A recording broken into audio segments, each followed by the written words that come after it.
اجتماعی طور پر قبرستان جانے کا رواج عام ہو رہا ہے، تو یہ عمل کیسا ہے، یہ میرا اصل موضوع رہے گا۔ اس بارے میں جو حدیث ملتی ہے وہ صرف ایک ہے۔ ترمذی شریف کی 739 دیکھ لیجئے، ابن ماجہ کی 1379 دیکھ لیجئے، 1389۔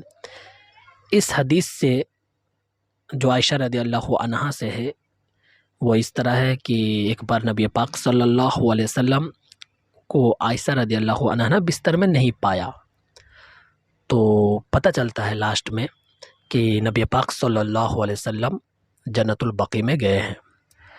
تو جب آتے ہیں تو عائشہ رضی اللہ عنہا کو کہتی ہے کہ تم نے کیا سوچا کہ میں تم پر ظلم کر رہا ہوں؟ تو اس طرح کی حدیث جس میں جنت البقیع جانے کا ذکر ملتا ہے۔ تو لیکن میں تو بات کرنا چاہ رہا ہوں کہ اجتماعی طور پر جانا کیسا ہے، یعنی مل جل کر جانا کیسا ہے۔ تو یہ حدیث جو پیش کیا جاتا ہے قبر جانے کے متعلق، قبرستان جانے کے متعلق، تو یہ ایک عجیب استدلال ہے۔ جیسے کہ اس حدیث کو اگر ٹھیک سے دیکھا جائے تو آپ سمجھیں گے کہ نبی پاک صلی اللہ علیہ وسلم چپکے سے گئے تھے،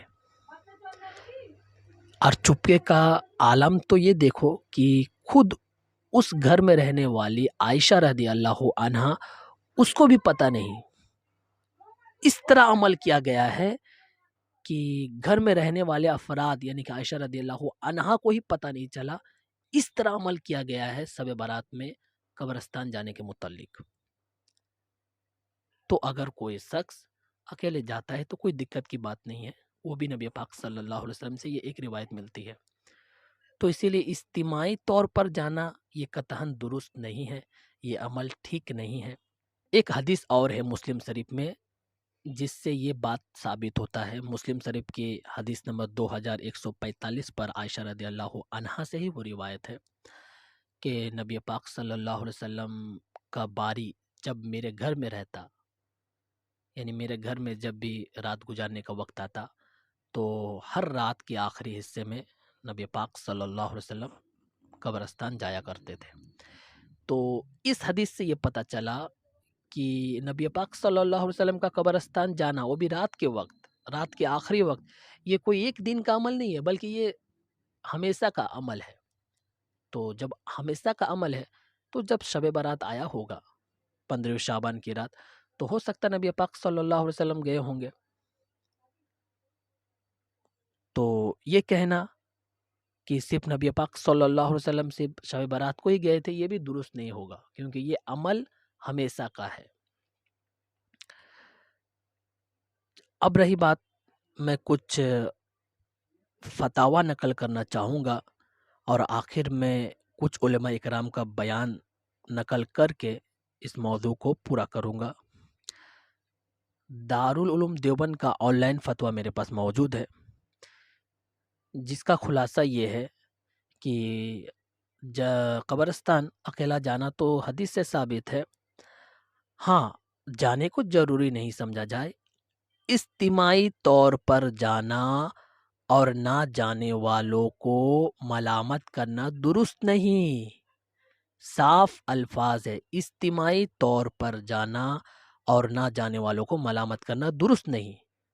اسی طرح فتاوی بن نوری ٹاؤن کا فتویٰ بھی میرے پاس موجود ہے، اس میں بھی لکھا ہے کہ جا سکتے ہو، لیکن ہر سال جانا سنت سمجھنا درست نہیں۔ اور آج کل جو خرافات جمع ہو گئی ہے، مثلا لوگ اس اجتماعی طور پر جاتے ہیں، دیکھیے یہاں پر بھی اجتماعی کو رد کیا گیا ہے کہ آج کل جو خرافات جمع ہو گئی ہے، مثلا لوگ اجتماعی طور پر جاتے ہیں، یہ درست نہیں وغیرہ وغیرہ باتیں لکھی ہوئی ہے۔ تو دو فتویٰ، فتاوی آن لائن دارالعلوم دیوبند کا اور فتاوی بن نوری ٹاؤن کا، دو فتویٰ میں بھی اجتماعی طور پر جانے کو منع فرمایا ہے، درست نہیں سمجھا ہے، مناسب نہیں ہے۔ چلیے تھوڑا سا بیان دیکھ لیتے ہیں۔ مفتی تقی عثمانی اور مفتی طارق مسعود دونوں فرماتے ہیں کہ یہ ٹھیک نہیں ہے، اجتماعی طور پر قبرستان جانا یہ ٹھیک نہیں ہے۔ اسی طرح آخر میں 3 بیان لگاؤں گا جو مفتی ناصر الدین چاندپوری کا ویسٹ بنگال کے بنگلہ بیان وہ کرتے ہیں، بنگالی ہے۔ بہت ہی فیمس مفتی اکرام میں ان کا شمار کیا جاتا ہے، اسی لیے میں آخر میں 3 بیان دوں گا، وہ بھی مفتی ناصر الدین چاند پوری کا بنگلہ بیان، جس کا خلاصہ یہ ہے کہ قبرستان اجتماعی طور پر نہیں جا سکتے۔ حدیث میں جو آیا ہے کہ اکیلے جاتے تھے، چپکے جاتے، تو اس طرح عمل کیا جا سکتا ہے، اجتماعی طور پر جانا درست نہیں ہوگا۔ بنگلہ بیان کے آخر کے 3 بیان جو بنگلہ دوں گا اس کا خلاصہ یہی ہے، اور تمام حدیث، تمام فتاوی اور تمام بیانات کا خلاصہ ہی یہی ہے کہ اجتماعی طور پر قبرستان جانا یہ درست نہیں ہے، اس عمل کو ترک کر دینا چاہیے، یہ عمل مناسب نہیں ہے۔ چلیے کچھ بیان دیکھتے ہیں۔ مان لیتے ہیں کہ اس رات قبرستان جانا سنت ہے، تو آپ مجھے بتائیں نبی نے جو عمل جس طرح سے کیا ہو اس طرح سے سنت ہوگا، یا آپ اپنی طرف سے، جس کو ہم پشتوں میں کہتے ہیں اخپل طریقے سے کرنا سنت ہے؟ نبی نے فجر کی 2 رکعتیں پڑھی ہیں اور ہر رکعت میں 2 سجدے کیے ہیں، آپ اگر فجر کی 3 رکعتیں پڑھیں گے تو کیا نماز ہو جائے گی آپ کی؟ اب آپ دلیل میں یہ کہیں کہ نبی نے فجر کی نماز پڑھی ہے تو مجھ پر بھی لازم ہے، تو بھائی نبی نے پڑھی ہے تو جیسے نبی کے پڑھنے سے آپ پر پڑھنا لازم ہو گیا، تو جس طرح سے پڑھی ہے اسی طرح پڑھنا لازم ہوگا، اخپل طریقے سے پڑھنا لازم نہیں ہوگا۔ تو اسی طرح یاد رکھیں، فرض کر لیں کہ نبی قبرستان گئے ہیں اور یہ قبرستان جانا سنت ہے، تو نبی کس طرح گئے ہیں اور کتنی دفعہ گئے ہیں؟ نبی رات کو چپکے سے اٹھ کے گئے ہیں، کوئی کسی کو آپ نے جمع نہیں کیا، کسی کو بتایا تک نہیں، جو اس حدیث سے پتہ چل رہا ہے ہمیں، اگرچہ یہ ضعیف حدیث ہے لیکن فرض کر لیں یہ صحیح ہے، تو کہیں پتہ بھی نہیں چل رہا، چپکے سے قبرستان گئے اور چپکے سے واپس آئے، اور پوری زندگی میں ایک دفعہ گئے۔ جبکہ ہمارے ہاں ہر سال قبرستان میں لوگ جا رہے ہیں، جب بھی شب برات آتی ہے لوگ قبرستان جاتے ہیں، ہر سال۔ نبی ایک دفعہ گئے اور آپ ہر سال جا رہے ہیں۔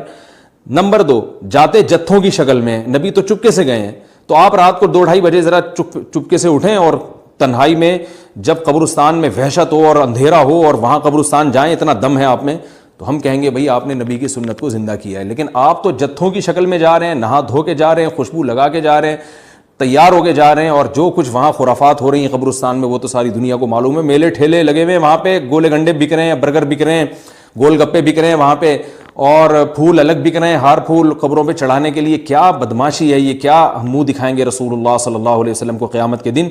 آپ کے سامنے کیا وہ حدیث نہیں ہے کہ نبی صلی اللہ علیہ وسلم نے فرمایا کہ روایت میں آتا ہے کہ کچھ لوگ قرب میدان حشر میں آئیں گے تو ان کے چہرے ایسے ہوں گے جیسے میری امت کے چہرے ہوتے ہیں، میری امت کی شکل ہوتی ہے۔ حدیث کا مفہوم میں بیان کر رہا ہوں۔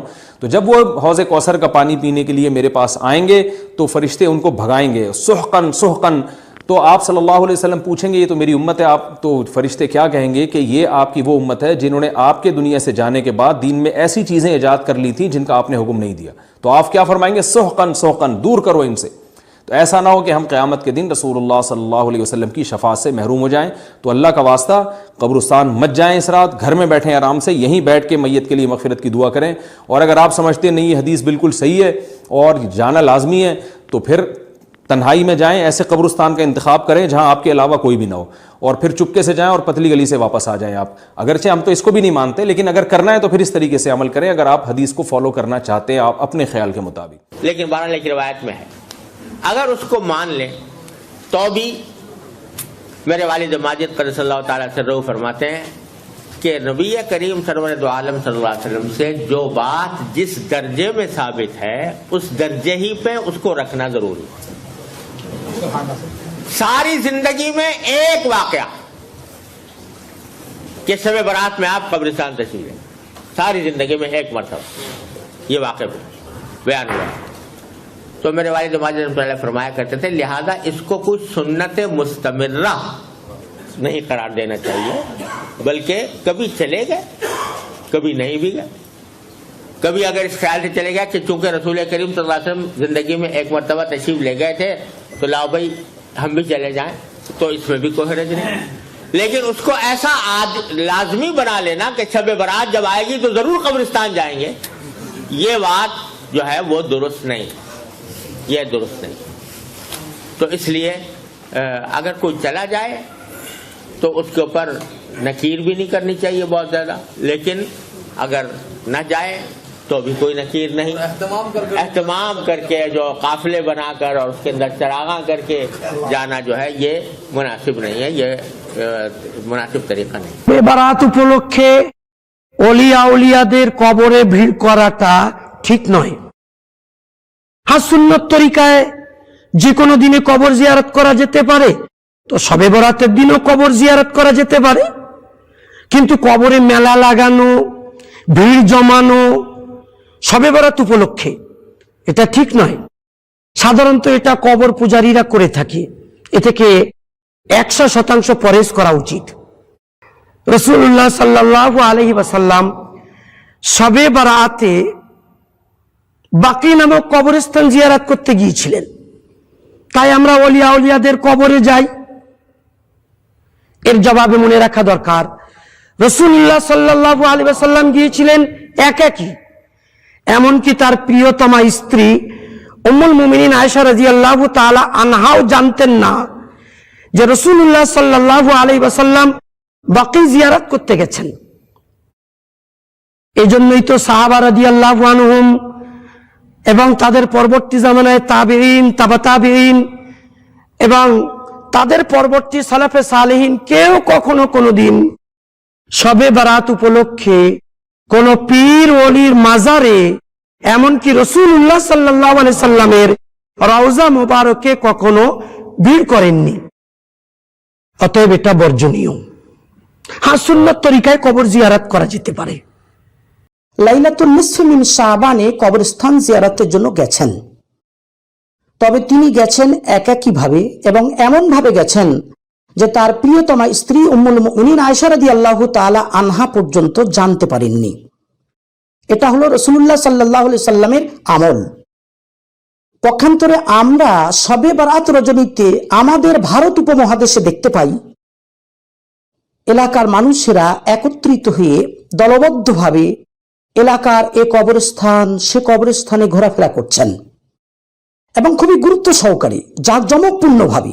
এমনকি দেখা যায় এলাকার পীর বুজুর্গদের কবরে উরুস হয়, বিভিন্ন এলাকা থেকে মানুষেরা এসে সেখানে ভিড় জমায়, জাঁকজমকপূর্ণভাবে মেলা লাগায়, যেন এদিনে আল্লাহর ওলি ও বুজুর্গানে দিনের কবর জিয়ারত করাটা বিশেষ কোনো আমল।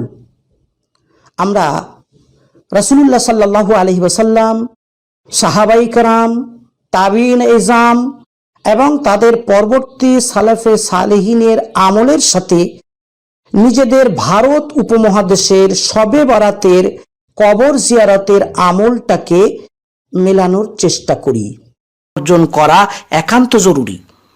হানাফি মাযহাবের 3খানা ফাতাওয়ার কিতাবে লেখা আছে, ইউকরাহু ইনদাল কবরি কুল্লু মা লাম ইউআহাদ মিনাস সুন্নাহ ওয়াল মা'হুদ মিনহা লাইসা ইল্লা জিয়ারাতুহা ওয়াদ দুআউ ইনদাহা কাইমান কামা কানা ইয়াফআলু সাল্লাল্লাহু আলাইহি ওয়াসাল্লাম ফিল খুরুজ ইলাল বাকি' কাযা ফিল বাহর ওয়াল ফাতহ ওয়াল হিন্দিয়াহ কুবাইলা বাবিশ শহীদ। তরজমা: কবরস্থানে প্রত্যেক এমন কাজ করা মাকরুহ যা নবী সাল্লাল্লাহু আলাইহি ওয়াসাল্লামের সুন্নাত দ্বারা প্রমাণিত নয়।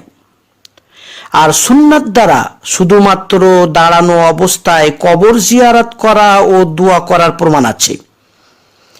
নবী করিম সাল্লাল্লাহু আলাইহি ওয়াসাল্লাম বাকি নামক কবরস্থান জিয়ারতের জন্য বার হওয়ার ক্ষেত্রে যেমন করতেন তেমনই করা উচিত। বাহরুর রায়েক খণ্ড নম্বর 2 পৃষ্ঠা নম্বর 343, ফাতহুল কাদির খণ্ড নম্বর 2 পৃষ্ঠা নম্বর 150, ফাতাওয়া হিন্দিয়া খণ্ড নম্বর 1 পৃষ্ঠা নম্বর 166। বোঝা গেল রাসূলুল্লাহ সাল্লাল্লাহু আলাইহি ওয়াসাল্লাম জান্নাতুল বাকি জিয়ারত করার জন্য যেভাবে যেতেন এবং যেভাবে তিনি জিয়ারত করতেন সেভাবেই কবর জিয়ারত করা সুন্নত।